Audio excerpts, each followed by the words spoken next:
19 лет. Точнее, туда еще можно. Да, можно еще. Лагерь с Алиса. Там.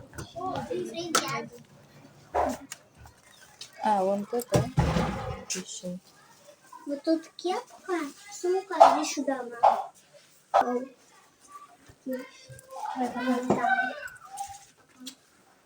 Здравствуйте. Здравствуйте. Аккуратно, ладно?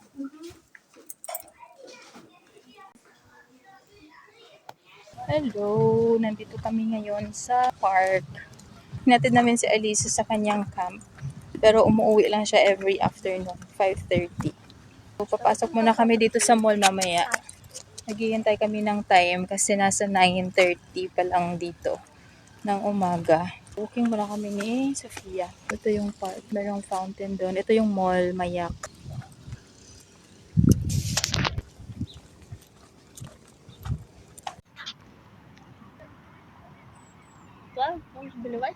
Ito ano to lake.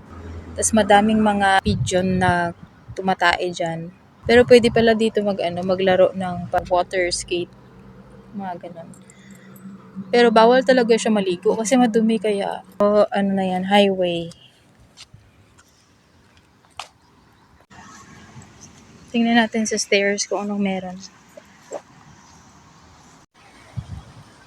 Yan. Ito yung view sa taas. Tapos, ito yung bridge papunta sa kabilang river. Doon. Kasi river yan dyan sa gitna.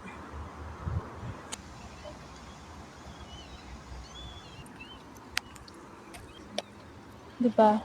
Alagang-alaga talaga yan ng mga tao dito kapag summer. Sobrang ganda ng paligid, nagtatanim ng mga bulaklak. Mas may maliit na bridge dito. Ang ganda ng bridge ko.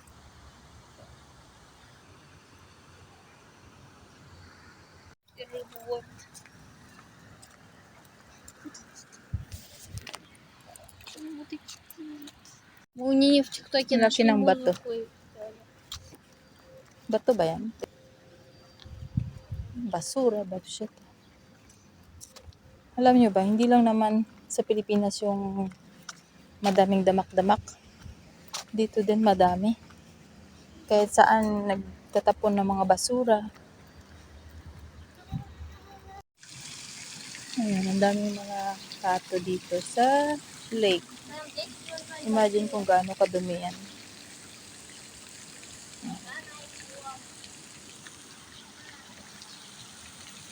So, papasok na kami sa mall para mag-CR. Ito yung tag 5 rubles lang. Punta na kami sa kabilang mall para sa mga department store para sa kids. So, walking distance, mga around 10 minutes siguro. Dito na kami sa kids world, guys. Or children's world. May mga dyan. Fountain, playground.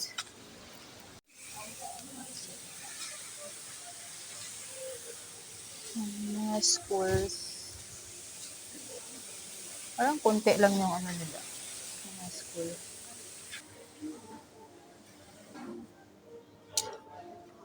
Sarapan.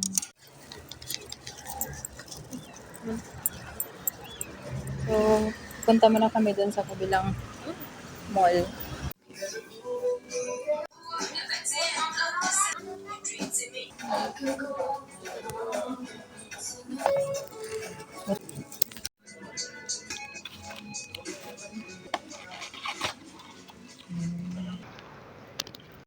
Ito yung nabili namin. Bumili ako lang ng bag na katulad sa nanay ko kasi maganda siya, malaki yung tali. Ito na yung mga nabili namin. Yung pants ni Sofia para sa sports. Yan, long sleeves. Skirt.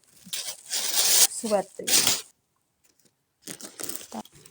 Kunting mga school supplies lang kasi kailangan pa namin alamin kung ano mga kailanganan sa school.